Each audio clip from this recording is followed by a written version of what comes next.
Filosofía del helenismo y del Imperio Romano. Helenismo. En el periodo helenístico tiene lugar un proceso histórico espiritual cuyas consecuencias se hacen sentir hasta nuestros días.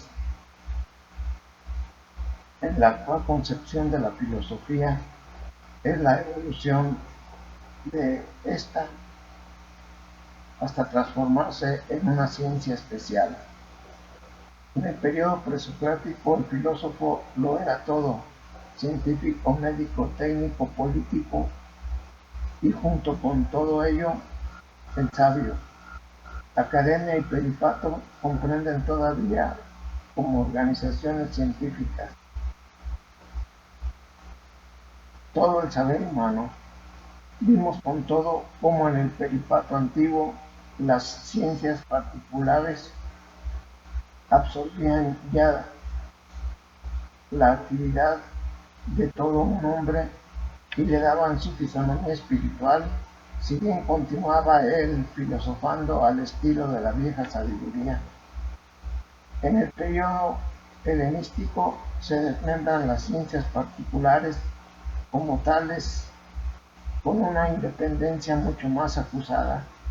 Surgen especiales centros de investigación en los que se cultivan aquellas ex profeso: Alejandría, Antioquía, Pérgamo, Rodas, y la filosofía se ciñe ahora a las grandes cuestiones que quedaron ya consagradas como auténticos problemas filosóficos por Platón y Aristóteles en el terreno de la lógica, de la ética y de la metafísica. Pero con ello también tenemos como contrapartida el hecho de que los problemas filosóficos adquieren una especial profundidad y la filosofía se convierte en una ciencia de la concepción del mundo, lo que llaman los alemanes el Weltanschauung. Se apodera la filosofía del hombre como tal, del hombre que en este tiempo agitado e inseguro por las guerras de Alejandro y los diadoques, busca en el hombre interior la salvación y la felicidad que no le pueden dar ya las circunstancias externas de la vida, inficionadas por los sueños de grandeza y poderío que son seguidos en un ritmo creciente por una estela de ruinas. De ahí que domine en este periodo la ética. La ética recoge además los mismos antaños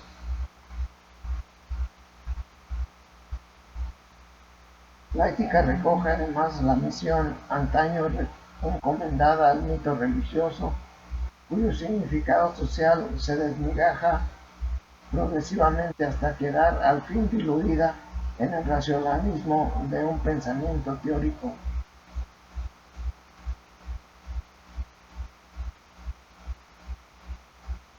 Estoicos y epicúreos ofrecen una guía espiritual del alma y penetran por ello con un influjo en amplios sectores del pueblo, mucho más que la academia y el peripato.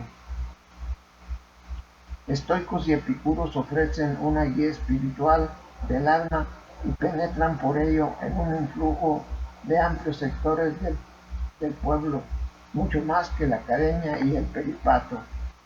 Las concepciones del mundo, una vez fijadas, funcionan como núcleos de cristalización y se forman así en torno a ellas durante el periodo helenístico notables escuelas que dan el tono a esta época: la Estoa y el Jardín de Epicuro, y haciéndolas franco las subsistentes escuelas de la academia y el peripato.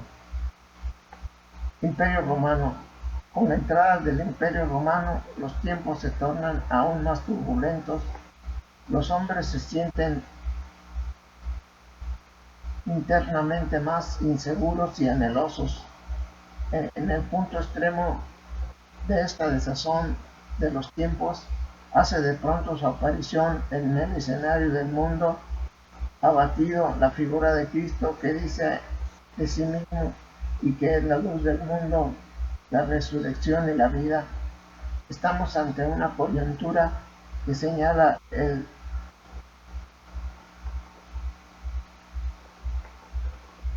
recodo de la historia. El naciente cristianismo entra de lleno en escena y a la filosofía se le desvanece poco a poco de entre las manos la dirección de los espíritus. A lo largo del Imperio Romano, las antiguas escuelas filosóficas continúan su vida, pero esta vida languidece de día en día con inequívocas señales de ocaso. Aún se advierten acá y allá conatos heroicos para despertar y reavivar el espíritu de la vieja cultura. Una magnífica expresión de ello es el neoplatonismo, pero una evolución sostenida y progresiva puede decirse que falta. Cuando Justiniano cerró en el año 529 después de Cristo la Academia, última de las antiguas escuelas filosóficas, y prohibió enseñar en adelante la filosofía en Atenas, ello fue indudablemente un acto de fuerza, pero en realidad equivalía a un asentamiento documental de la realidad de una situación. La marcha del cristianismo no es ciertamente una antorcha de conquista y destrucción, sino más bien una marcha tras la verdad, y por ello no extirpa la filosofía griega, sino que la absorbe. Las eternas verdades y valores alumbrados por la antigua filosofía son asimilados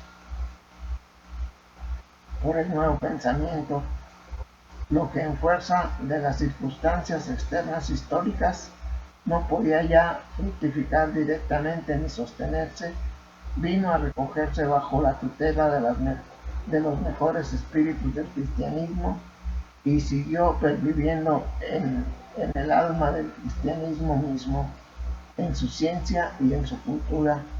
Era una vida bajo el signo de una forma superior advenida. Era, en todo caso, una vida nueva. Y vemos ya pormenorizado un poco más la Estoa, que es el nombre del realismo,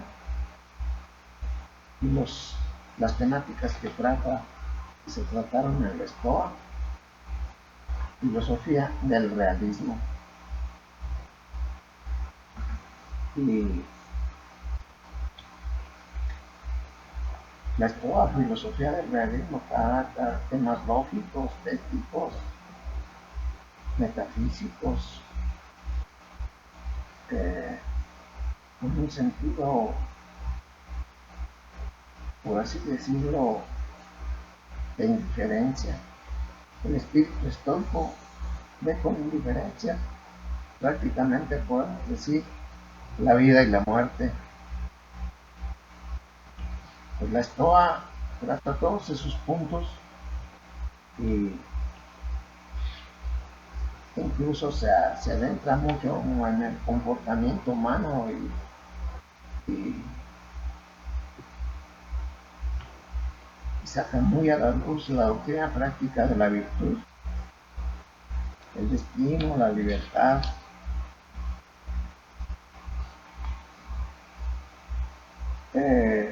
Unido al estoicismo o a la Estoa viene el epicureísmo, que es una antigua filosofía de la vida, donde se tratan los filósofos del epicureísmo en una bibliografía,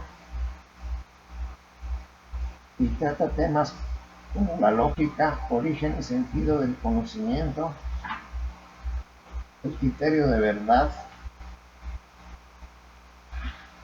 Trata sobre, como un apartado B, la física, el atomismo renovado, cuestiones de cosmología que antiguamente se trataban. Decíamos pues que la física, el atomismo renovado, una especie de mecanicismo lucha contra el hado, lucha contra los mitos religiosos dentro del epicureísmo, que trata como inciso C la ética, el hedonismo, o sea, la doctrina ética que pone al placer como principal criterio del movimiento ético, el hedonismo. Unos decían que la felicidad estaba en el placer, otros que en la búsqueda del bien o la felicidad. O sea, adentrándonos un poco más, veremos en particular lo que corresponde a inciso C, que es de la ética. Y trata también el placer superior a la prudencia, la sensualidad, y trata en el tema de la ética, la sabiduría de la vida, sí a la vida, el comedimiento, la amistad, el sabio, y a continuación, después del estoicismo, la estoa, del epicureísmo, viene la academia y el escepticismo. O sea, la estoa como una filosofía del realismo y el epicureísmo como una forma de vida. Viene un periodo de negación dialéctico que es el escepticismo y la postura más o menos dogmática de la academia. Bueno, en el tema de la academia y el escepticismo se tratan los puntos, mirada de conjunto y crítica, y con un inciso A, academia media y nueva, donde se tratan los hombres de la academia, quiénes fueron, y otro tema, la academia media, el periodo escéptico,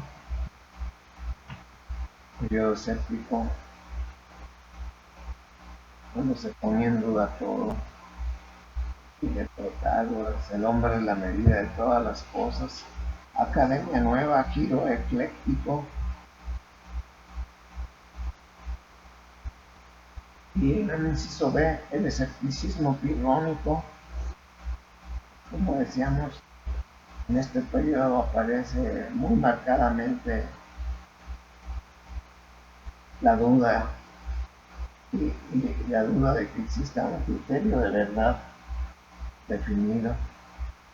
Y en el escepticismo pirrónico, que es en el inciso B, se tratan los hombres del escepticismo pirrónico, lo que es la epopea, la ataraxia, y viene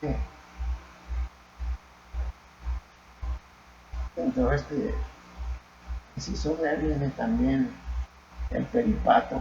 Recordemos que los peripatéticos eran aquellos sabios que enseñaban caminando por los jardines de Atenas. El peripato, que es en su conjunto es una filosofía enciclopédica, pero se abarca dentro de la filosofía todo, todo. De hecho, la definición de filosofía como filosofía es ciencia rerum omnium divinarum patrimonial lumine ratione, causas últimas lumine ratione comparatas. Y luego vamos a explicarlo con detenimiento a qué se refiere esa definición. Bueno, aquí en el peripato también los hombres del peripato se tratan interpretación naturalística de Aristóteles, peripato, estoa y edad media. Y se trata también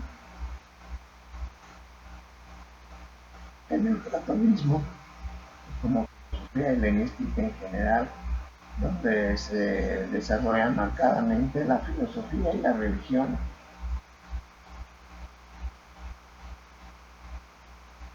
Y en el inciso A se trata de separación del neoplatonismo O sea, los griegos y romanos buscaban en las doctrinas clásicas una explicación al fenómeno de la infelicidad y la insatisfacción en la existencia, y el neoplatonismo les ofrecía una respuesta a su cuestionamiento.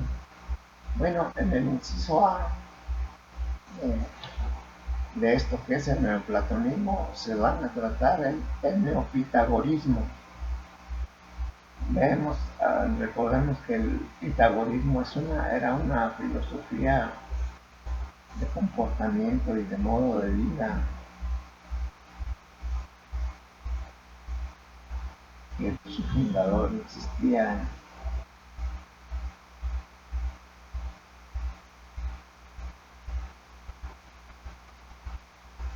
Platón, pues, el neoplatonismo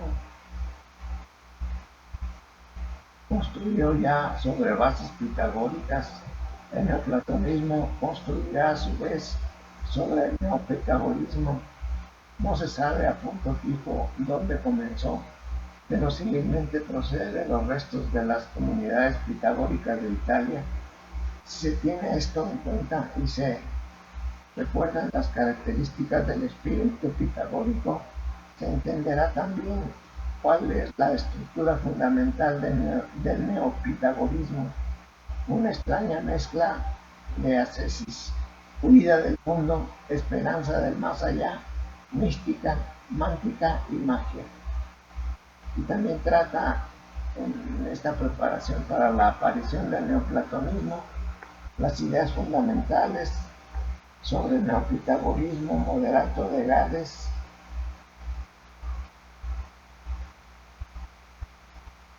Filón de Alejandría, o sea, personajes que cultivaron el neoplatonismo en base al neopitagorismo. Filón de Alejandría, éxtasis y sabiduría. En el inciso B, los neoplatónicos. ¿Quiénes fueron los neoplatónicos? Principalmente pues era Plotino.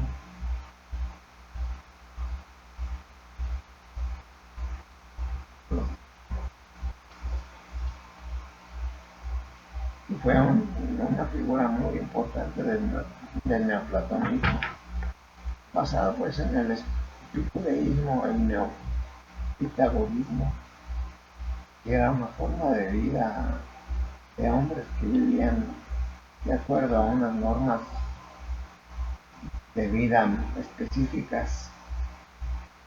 Se trata aquí, pues, en este apartado, conceptos de la emanación, la aporía,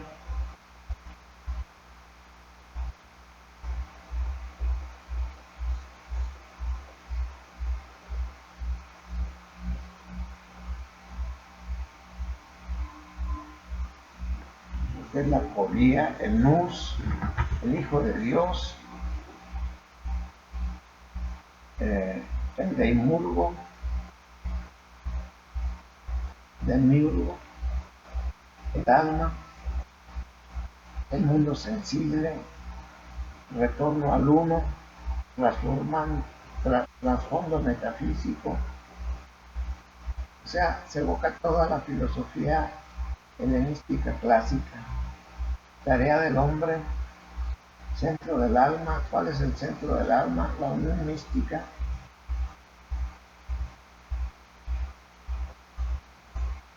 Y otro neoplatónico, Proclo, filosofía de la identidad.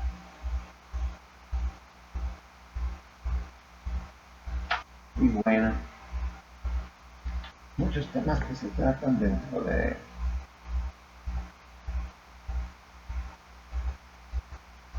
estas corrientes filosóficas que no soportaron la crítica del cristianismo, que recién aparecido a partir del 529 con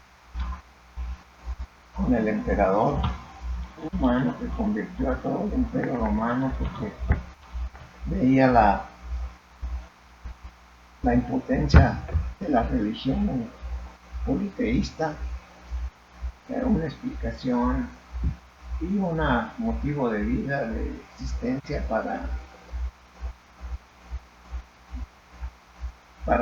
la población del Imperio Romano, porque ya la población del Imperio Romano ya no creía en sus dioses, porque cómo era posible que los dioses los grecorromanos permitieran tanta atrocidad que sucedía en el imperio y la gente estaba harta de, o solo las élites comprendían lo que era el politeísmo, porque la población más crédula, pues sí, seguía adorando a las divinidades, a las múltiples divinidades, mientras que tenían dificultad y como muy poca explicación, como no ver a un Dios de amor. De hecho, el cristianismo, pues su principal bandera fue el amor.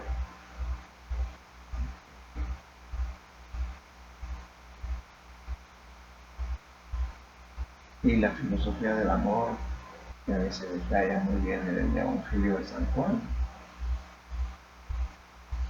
pues es el centro de la filosofía cristiana.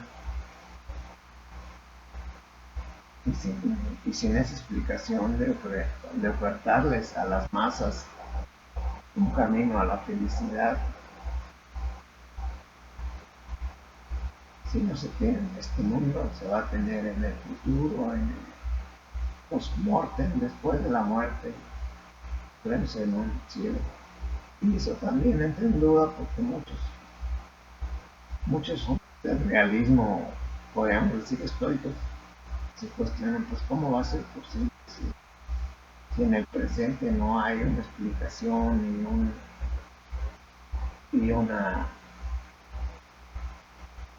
y una creencia de que efectivamente vamos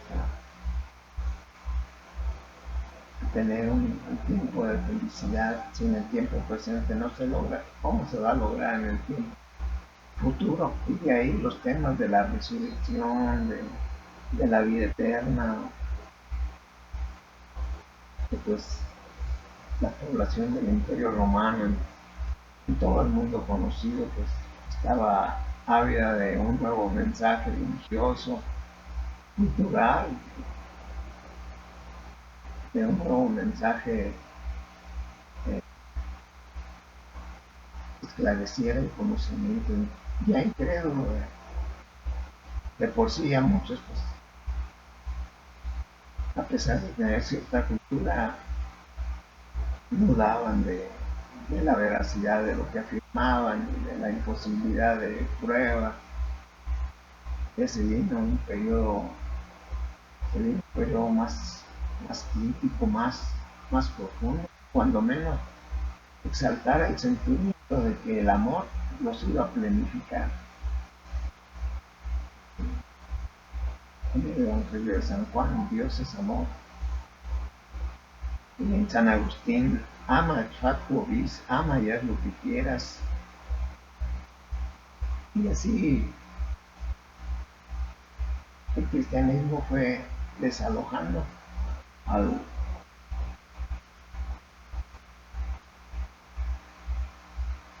a la antigua religiosidad politeísta greco-romana. Bueno, pues vamos a dejar en estos 25 minutos la lectura de filosofía del mundo y del Imperio Romano. Ya posteriormente vendrá la filosofía de la Edad Media, que con mucha fuerza se arraigó en Europa, en Italia, en Francia, en España, en Alemania. Fueron las atalayas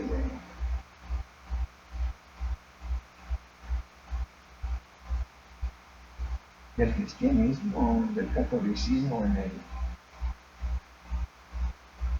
el mundo europeo estaba apareciendo y que anteriormente sería el Imperio Romano. Lo que la oración necesita para vivir, tener una creencia en algo. Y vamos a ver qué sucede.